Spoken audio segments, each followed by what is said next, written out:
domingo é comemorado o Dia das Mães, data em que qualidades como doçura, compreensão e amor sem medidas são mais do que em qualquer outra época exaltadas e atribuídas à figura feminina. Uma pesquisa divulgada pela revista americana Times mostrou que metade das mães entrevistadas sentiu algum tipo de arrependimento, vergonha, culpa ou raiva logo após o nascimento de seus bebês. O motivo? Complicações inesperadas e falta de apoio. O desafio de amamentar também foi maior do que o esperado. De 20% das mães que planejaram amamentar por um ano, menos da metade conseguiu. Na pesquisa, a maioria das mães apontou que existe uma pressão social, de médicos e também de outras mães, para que elas ajam de uma determinada maneira. Afinal, parece que os desafios da maternidade podem ser mais complexos e abrangentes do que podemos imaginar. Para debater este tema, convidamos para participar da Opinião Pernambuco de hoje, Ana de Andrade Lima, psicóloga, Leila Katz, obstetra, e Fernanda Capibaribe, professora do Departamento de Comunicação da UFPE. Boa noite, sejam bem-vindas à Opinião Pernambuco. E aí eu gostaria de começar falando o seguinte: é impressionante a quantidade de mães que falam que não imaginavam a quantidade de mudanças que elas teriam que passar, a quantidade de adaptações que elas teriam que fazer na vida delas. Afinal, como falamos, são mudanças no corpo, são mudanças no tempo, na administração do tempo, porque agora o bebê passa a ser a prioridade na vida delas, né? Muitas vezes também mudança no relacionamento que ela vive. E aí, Ana, eu queria te perguntar o seguinte: será que isso acontece, esse impacto ocorre porque as mulheres ainda têm a maternidade muito romantizada? Porque vendem para ela algo ainda muito romantizado? Em parte, sim.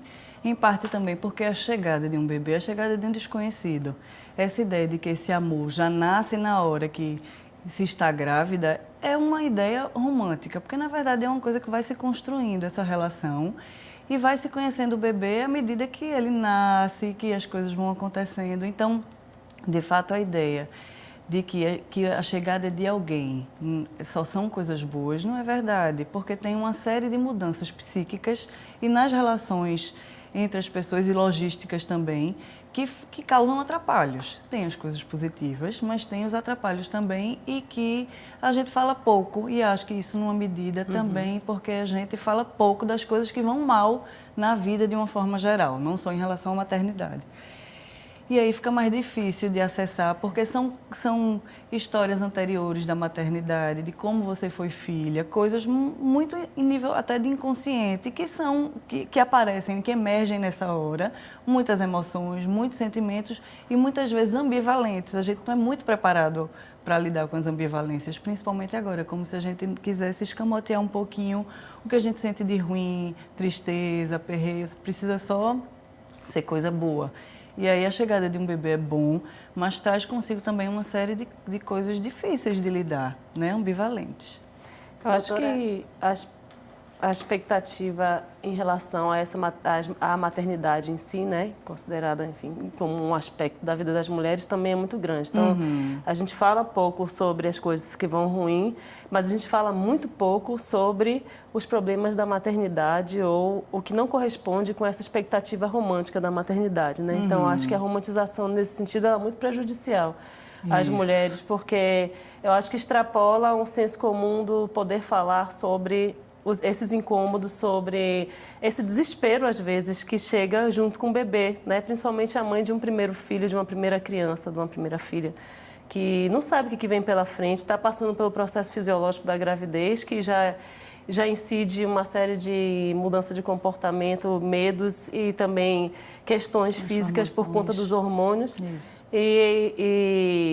E essa mãe, ela às vezes chega no parto em desespero ou depois que ela pega o bebê, porque vem isso tudo com muita força e ela não pode dizer estou desesperado, ela não pode dizer eu não quero, né? Não quero mais, eu não sei se eu quero, eu tô com medo, porque existe uma expectativa muito grande que vem em decorrência da romantização em relação a esse glamour da maternidade ou essa ideia de plenitude, agora você se realizou como mulher, né? Que isso está dentro de um senso comum. Isso. Uma mulher se realiza É. quando ela vira mãe, que isso é uma Exatamente. falácia muito grande. Eu acho isso que é muito existe violento isso. para as Eu mulheres. acho que se espera da mulher isso, na verdade. Né? Então, se espera da mulher que ela vá se realizar com a maternidade. O que não é verdade para todas as mulheres. Não é. Então, o peso de repente, você, antes de engravidar, poder dizer que não, isso não é o que eu quero. Então começa logo por aí. Talvez eu não queira me realizar dessa forma. Então, e aí vem cada fase dessa. A gravidez, ela é romantizada. Exatamente. Então, parece que eu deveria me sentir plena, bonita, maravilhosa, e nem sempre eu vou me sentir assim. Muitas mulheres sentem muitos incômodos na gravidez e é esperado que você se sinta linda, que você esteja feliz ali preparando aquele quartinho, e não é às vezes o que a pessoa está sentindo, né? Às vezes os incômodos são maiores do que os prazeres. São maiores, Exatamente. né? Eu arriscaria dizer que não é nem sempre. Eu acho que eu sempre disse, eu tenho 2 filhos, eu sempre disse que a mulher que chega para mim e diz que a gravidez foi apenas uma coisa maravilhosa, foi apenas um idílio, eu olho e falo, não é real. Não, Eu não estou querendo ser autoritária em relação aos sentimentos de cada mulher, porque podem ser diferentes, efetivamente são.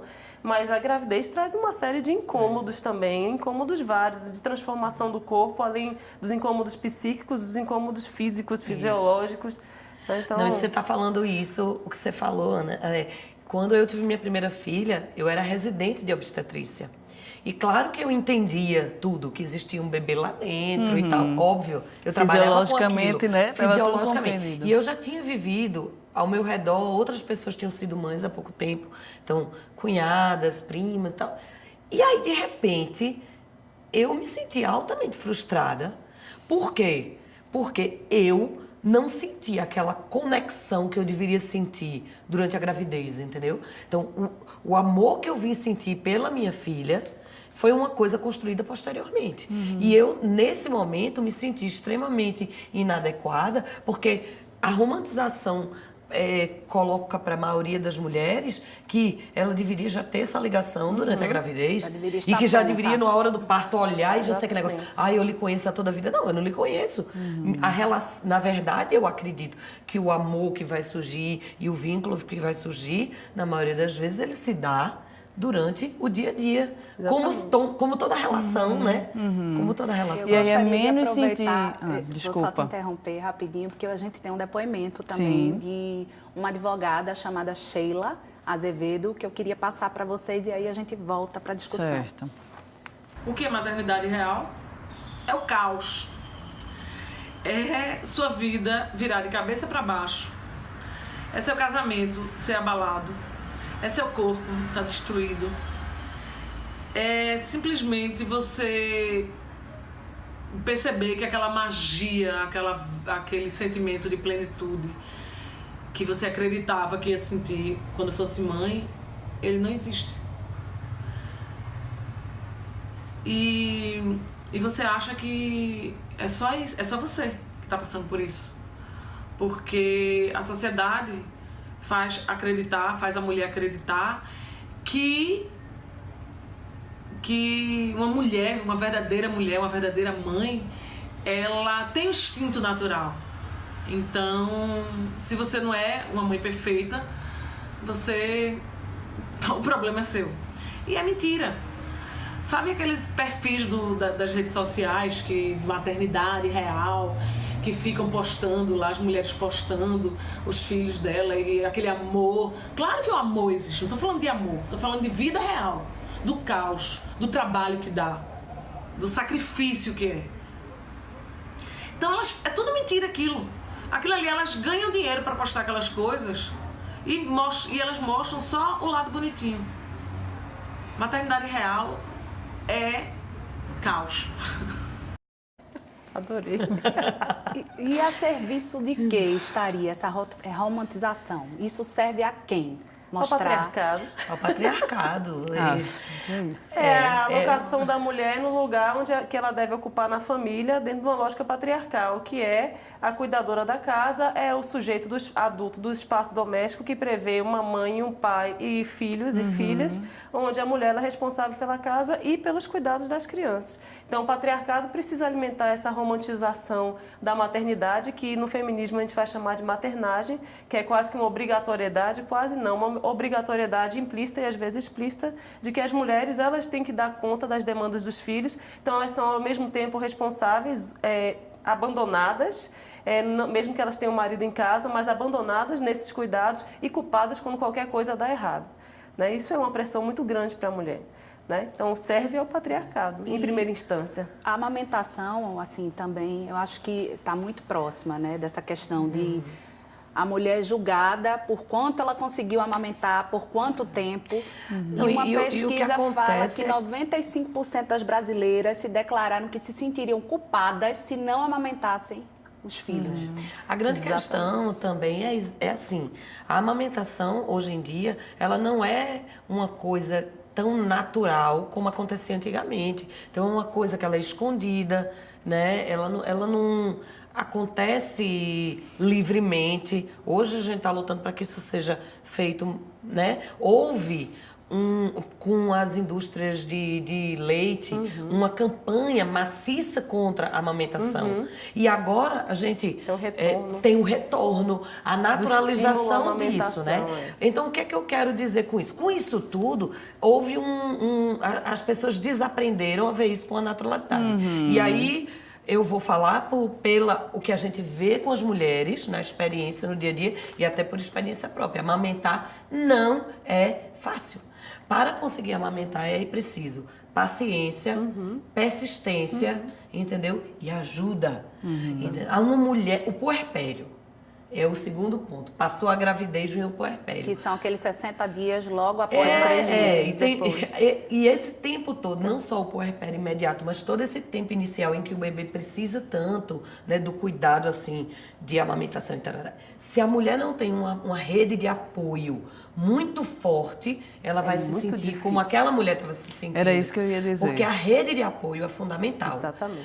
Né? É preciso que as pessoas que estão ali em volta sustentem e deem todo o ambiente favorável. Senão ela vai se sentir num caos. Então não adianta você querer, às vezes, até afastar e dizer, não, vá dormir. Às vezes o que a mulher quer é que você organize o seu jantar, entendeu? Traga uma água, organize a casa, pegue os outros filhos. Então, a rede de apoio é fundamental. E muitas vezes a mulher é abandonada sem essa rede de apoio.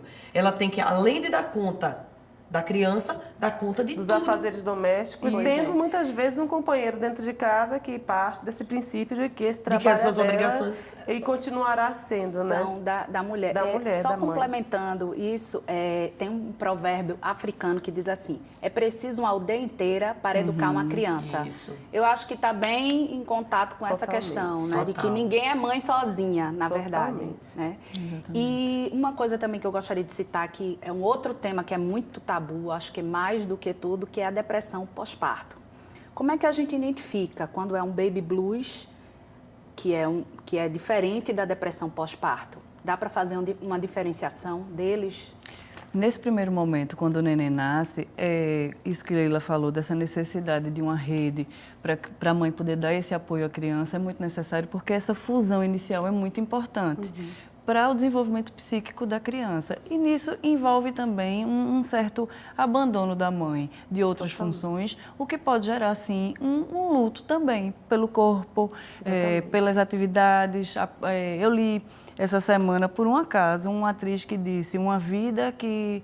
Estou vivendo o luto de uma vida e a felicidade de outra. Isso que interessante, porque ela foi bem criticada, quando, na verdade, é verdade, né? Existe um luto de uma vida, se inaugura uma outra, né? Uma vida que era interessante, que pode continuar acontecendo, mas num custo maior, né? De trabalho e tal.